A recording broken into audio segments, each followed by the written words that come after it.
Marvin Goldfried is a distinguished professor of psychology at Stony Brook University, where he helped to develop the graduate program in clinical psychology. He's the co-founder of the Society for the Exploration of Psychotherapy Integration. Alan Francis is a professor of psychiatry and chair emeritus at Duke, and was chair of the DSM-IV task force. Marvin describes the evolution of his psychotherapy orientation as psychodynamic, behavioral, CBT, and eventually integrative.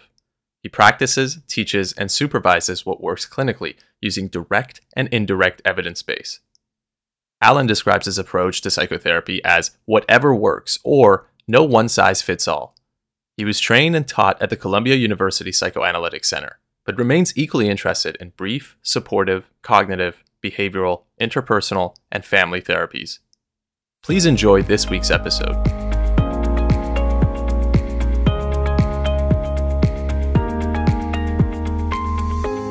Good morning. This is Marvin Goldfried with my esteemed colleague, Alan Francis. Good morning again, Marvin. Good morning again. And we are going to be having another podcast of talking therapy. And today we're going to, I'm going to be sharing some of my experiences, some of which Alan may disagree with. So we'll see what happens. And namely, it's the journey that I personally experienced from behavior therapy to cognitive behavior therapy. And it started back in the mid-1960s, 65, 66. And this is when Stony Brook became one of the centers in the U.S. for training behavior therapists. And one of the things we did with our training is that we set it up so that we had a psychology department clinic, and the faculty actually did therapy in the clinic as part of their teaching, which would then later be turned over to postdocs and graduate students, and then the faculty would supervise. But originally, we were doing the therapy. And I remember one case that got me thinking that behavior therapy was not enough. And this was an undergraduate who came in with public speaking anxiety. He could not speak in class. He was just much, much too anxious. And I started working with the tools that we had at the time, namely desensitization, where he would imagine himself speaking in a gradually hierarchical way, just making a comment and then saying a little bit more. So it became stepwise graded experiences with relaxation. And it was not working. And it wasn't clear to me why it wasn't working. But then he got sick, and he was out of therapy and also of classes for about a week or two. He came back afterwards, and I had not seen him for this period of time, but he had been back to class, and he said, "I'm cured." I got cured. I mean, the fact that you were sick, does that beat behavior therapy? I said, "What happened?" He says, "Well, I went into class, and the instructor said, 'Gee, I missed you. I hope you're okay. Are you feeling better? Well, welcome back.' And once the instructor did that, he felt free to speak." So what do you make of that, Alan? Behavior therapy? Well, I think it can be interpreted in lots of ways. Let's hear your interpretation. My interpretation is that he viewed the class situation differently. It was not a desensitization, but it was a change in his perception. And how did he view it? My assumption was he viewed it as a safer situation, that the instructor was not, quote, dangerous. So he wasn't just a black box. There was something going on in his mind that affected things. Something going on. So this coincided with Jerry Davison joining the faculty. And Jerry Davison studied at Stanford with Albert Bandura. And Bandura was cognitive in his research. His research, I think, was based on the work of Julian Roeder and George Kelly. These are two names that virtually nobody knows anymore, but they were back in the 50s. And they had what was thought of as a social learning point of view, where they said a lot of people's problems were due to problematic expectations. And then Bandura came along and did a lot of research on expectations, which he called efficacy expectations. That is the person's prediction. If I enter this situation, I'll be able to handle it. Or if I enter this situation, I will not be able to handle it. So Jerry came with this other approach of cognition, but also behavior therapy. And that started a dialogue among us in the clinical faculty. And this was in the 60s. We had never heard of Beck before. They were just beginning at that point to publish. Yeah. Right. I think his book was 67. Yeah. One of his first books, or maybe his first book. So there was a lot of resistance on the part of the desensitization and the operant wing of behavior therapy to introduce cognition. But we formed a small group at Stony Brook, and we presented at a conference the role of cognition in behavior modification. So it was called behavior modification, sometimes behavior therapy at the time. And this was 1968. I suspect Tim Beck got wind of this. This was at an American Psychological Association meeting. He got wind of it and he contacted us. And we started to have a correspondence in the late 60s, 69. So he saw that behavior therapy was becoming very popular and that there was an interest in cognition that was growing in some circles. So he contacted us. I don't know if you were aware of this or not, Alan. I think you mentioned it, but I'm really interested to hear more about it. Yeah. So I have before me a copy of a letter that he sent January 12th, 1970. Referring back to early contacts we had had. And he said that he was presenting, he was working on a book, probably the cognitive therapy book. And he wanted to, and we had spoken before about the notion of graded task assignments. And he wanted to know what the reference was to that so that he could include it in the book. And it was a notion of getting the patient to start doing things, which later became labeled in his way behavioral activation, which was the early stages of cognitive therapy. And then he concluded the letter by saying, I'm hoping to visit Stony Brook sometime in the spring of 1970. I would want to arrange a visit to coincide with the time that you and your colleagues would be available so that we could have an exchange of ideas. This is great. It's kind of oral history. Yeah. I think of it as behavioral history, but okay. Starting behavioral and then oral. So what started to happen then in the 70s is that we put together panels. When I say we, I mean some of us in behavior therapy, Jerry Davison, Arnie Lazarus, Michael Mahoney, Don Meichenbaum, and people like Beck. And Ellis came to the fore. So that's when we discovered Ellis. I don't know how many people know about Ellis. Well, it's interesting. Ellis, I think, actually was a little bit earlier than Beck with rational emotive therapy. Yes, it was in the 50s. Yep, he developed an institute in Manhattan. And one of the things I like about this history is that you could have had competition between Beck and Ellis because they both were doing very similar work and making similar claims, but they became pretty good friends. And they both were generous enough to recognize each other, but also to recognize the Stoic philosophers from ancient Greece. Both of them Right. very specific in saying that there was nothing in cognitive therapy that hadn't been said 2,300 years before by the Stoic philosophers. Right. And one of the things I'd recommend to anyone interested in this area, the best summary of Stoic philosophy was written by a Greek slave named Epictetus, who eventually became a counselor to the emperor of the Roman Empire. Born a slave, became a counselor. And his sayings, gathered by his students, are a beautiful manual of cognitive therapy.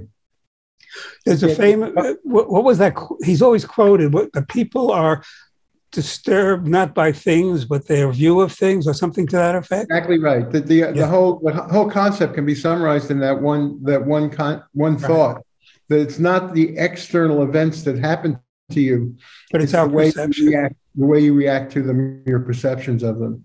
And if you can control yourself, and actually very similar to Buddhism and Jainism from 200 years before that, so that there's been a tendency going back deep into the ancient world to develop cognitive therapy. And it came to fruition again in the 1960s. With you being part of that, with you being Marvin, you being part of that history. Buddha, Epictetus, Beck, Ellis, and Marvin Goldfried. What did I know from Epictetus? I grew up in Brooklyn. I knew from Coney Island and Nathan's hot dogs. I didn't know anything from Epictetus. Anyway, well, I think that illustrates a very important point. Yeah, two important points. First of all, why would we have three different schools of thought, maybe many more than three, developing cognitive therapy at the same time? Very similar to Leibniz and Newton developing calculus at the same time. That there was a force that was driving people to realize that psychodynamic principles were not enough. Right. And the behavioral principles weren't enough. Right. And that focusing on current cognitions was very important. Yeah. And the reason we were interested in it was because it was there. We saw it clinically. So, clinical observation, I really think is crucial in the development of the field, which I think I've said again and again, and a lot of researchers poo-poo that, but I remain, very firm in that belief. But here's what made it difficult. We defined behavior therapy as the extrapolation of research findings from the lab into the clinic. So what were the research findings about cognition in the 60s? Not very much. So we had to wing it. And we had to wing it on the basis of, what other people have observed, like Beck, like Ellis. So the introduction of cognition into behavior therapy came from a clinical need that practitioners had, rather than an extrapolation. And that rubbed some people the wrong way, particularly the people who were avowedly into classical and operant conditioning. And as many people know, the advancement of science and other fields is not a pure intellectual process. And as we started doing this, we got a lot of flack from the learning people. Because they said, here's what we know about learning. We don't know anything about, or very little about, cognitive learning. So what are you doing? It's just too much speculation. And one person, Michael Mahoney, who had his undergraduate background was very, very Skinnerian. And then he went to Stanford to study with Bandura, and he participated and was very close to Beck, worked with Beck in advocating the introduction of cognition into behavior therapy. He was pressured, if not threatened, by some people who had taught him about operant conditioning as being a turncoat. And so this is the soft underbelly of science, which I'm sure you have seen in your experiences, and particularly with DSM, the role of participants' emotion in the decision-making process. Well, and again, the hubris of the original behavior therapist was quite remarkable. The idea that all of human experience could be reduced to stimulus and response, and that by manipulating one, you could change the other in any straightforward way without considering the fact that human beings are much more complicated than the animal experiments that they derive their knowledge from. Furthermore, even the animal experiments required, you had to have a hungry dog to have Pavlovian responses. That it was never as pure. The experiments were always reductionistic, always isolating certain variables and overemphasizing their meaningfulness. And I think the one place that you and I do have a fundamental disagreement, we agree on almost everything, but you highly value the research element of psychotherapy as informing the practice of psychotherapy. Yes. And I don't. Well, I'll tell you why. Because clinical observation is faulty, but research is faulty, and that's been documented. Right. Research is biased. Yeah. However, if research findings come up with the same conclusion as clinical findings, both of which have different methods, then there's probably a phenomenon there. So I see the convergence of the two.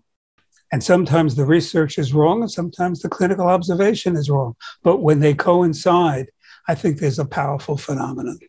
Do you disagree with that? I'm certainly not against psychotherapy research, and I'm involved with it a lot. But I think that the contributions it can make to practice have to be understood as limited. And when research contradicts extensive clinical experience, I worry about the methodology of the research. I do too. When clinical experience is based on just one person's idiosyncratic way of doing things, I distrust that as well. I think we have to have a common sense approach to both. Right. And what I'm saying is that since both are faulty, when they agree is when we find something of substance that we can really count on. Hopefully. And that's my rule of thumb, because, and when I work with patients, I say that explicitly. I say, both research and clinical observation have indicated X, Y, and Z, have indicated that if we use this procedure, there's a high likelihood you're going to get rid of your panic attacks. And I see that happen clinically, and I see that in the research literature. So I feel confident in saying that. And I think that's what we should strive for, the agreement between practice and research. Going back to what you were saying before, how cognitive therapy had to fight against the opposition of the strict behaviorists. Yes. It also had to fight against the opposition of the strict and sterile psychoanalysts. Yes. That Beck had been trained as an analyst, saw himself as an analyst. He actually saw what he was doing as being within the umbrella of psychoanalysis. And it could have been a tremendous moment in the history of psychodynamic psychotherapy if Beck had been embraced, and if cognitive therapy could have been seen as one form of psychodynamic treatment. Yeah. But he was actually rejected for inclusion in the analytic movement. Cognitive therapy was not seen as something that could be an extension of psychodynamic therapy. So just as the behavior therapists were too rigid to understand that we needed an integrated, holistic view of therapy and of people, the analysts were equally unwilling to accept Beck and Ellis and you as part of one unified psychotherapy. And I think the tragedy of psychotherapy is that we then went from having 3 schools, we now have 50, each type of therapy picking out a very narrow component and acting as if it's independent of all the others. I'd be very interested, if you would agree, for us to make our next podcast on your personal experiences, your oral history, as well as intellectual history of psychoanalysis, and where it went right, where it went right, and where it went wrong. Sure, we can do that. We can do that. Let's finish up in the time we have on. Yours is more interesting, though, I think. Well, but yours will be more interesting to me. Mine may be interesting to you, and hopefully both. Yeah. I could not be more boring to me, but Oh, come on. Hopefully, what we both have to say will be interesting to the people who watch or listen to this. Okay, but we're coming toward the end, so I don't want I promised lots of people that we're going to keep these podcasts so that they are treadmill friendly. Or there's somebody 30 minutes, 25 to 30 minutes. Yeah. Or somebody says that is somebody in Amsterdam said that's his commute to work. So he listens as he bicycles to work, and this fits in perfectly. So we have to, keep our limits. One of the more unfortunate things that has happened in the field of psychotherapy is the confusion between cognitive therapy and cognitive behavior therapy. Beck called his intervention cognitive therapy. Unfortunately, when his intervention was used in the NIMH collaborative project for the treatment of depression in the 80s, they called it cognitive behavior therapy. I don't know who decided on that, but they made a mistake. And nobody really corrected them until more recent years. There's a big difference between the two. There are methods of CBT that are not part of cognitive therapy, at least according to the Beck et al. Manual. Problem solving, relaxation, behavior rehearsal. What Beck picked up was graded task assignments and behavioral activation, but that was mainly to get the person functioning and to get them to change their thinking. Whereas in CBT, that's the case. But it's also the case that sometimes the behavioral rehearsal is needed to teach a person how to be more competent in their functioning. So for depressed people who have problems in functioning, getting them to change their thinking is not enough. They've got to change their behavior so it's more effective. And CBT has that option. I can't imagine seeing a patient with the thought in my mind as I go into the room, I'm going to do behavior therapy with this patient, or I'm going to do cognitive therapy with this patient, or I'm going to do psychodynamic therapy with this patient, or I'm going to do systems therapy. I've never seen a patient where everything didn't help at one point or another. The reality, if it's not working clinically, you got to find something else.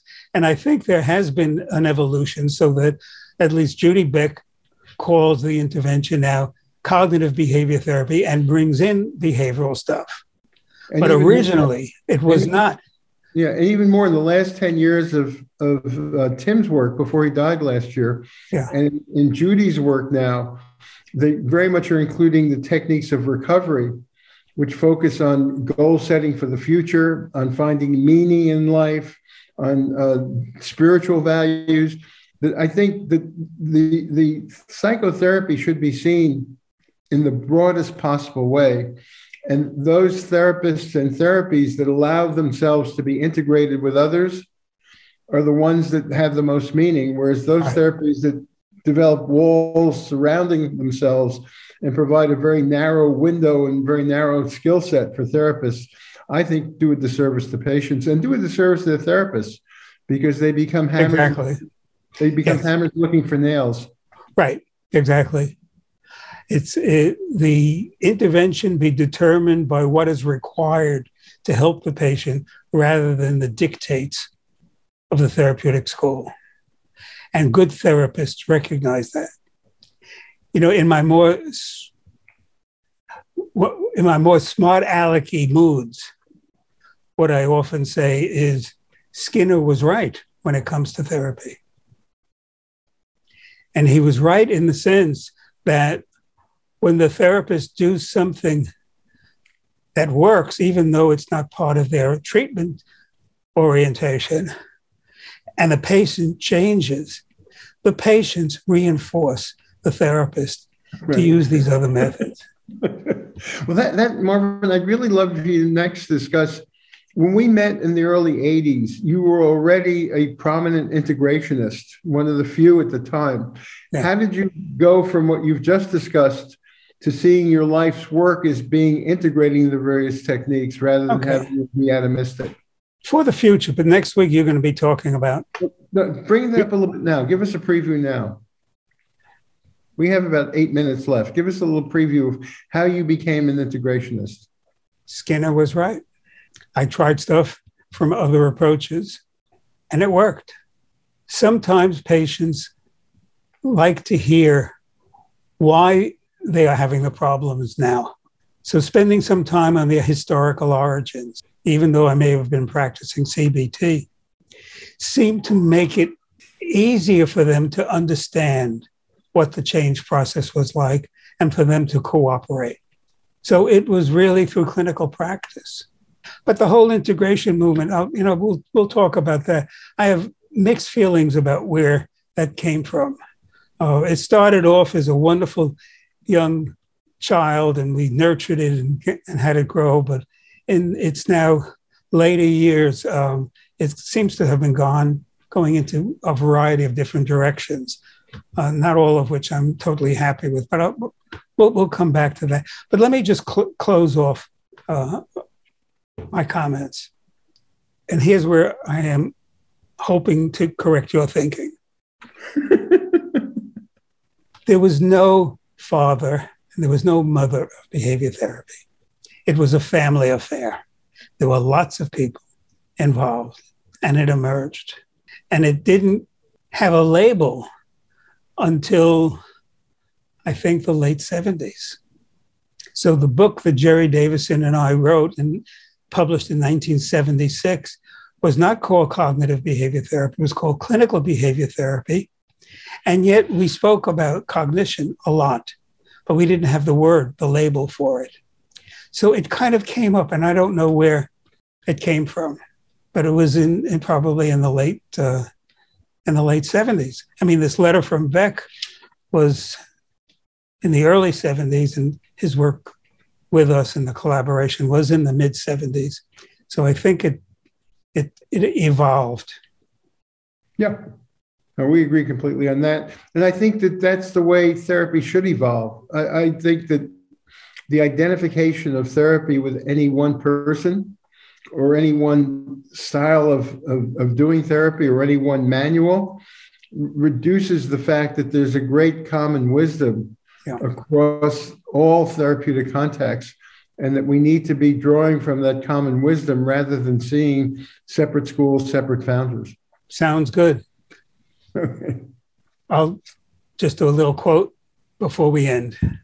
We should be more interested in what is right, not who is right. And we have to somehow change that way of thinking. And once we do, I think the field of psychotherapy will make some very significant advances. And my way of seeing the same thing or stating the same thing is follow the patient. Don't follow a manual. Don't follow a training course. Follow the patient. And also follow us. Because we like to follow the patient, but we also like to talk about stuff that many other people don't talk about. And I hope our listeners and watchers find it of interest. Thank you all, and we will talk to you in our next podcast. Bye-bye. Stay safe, everyone.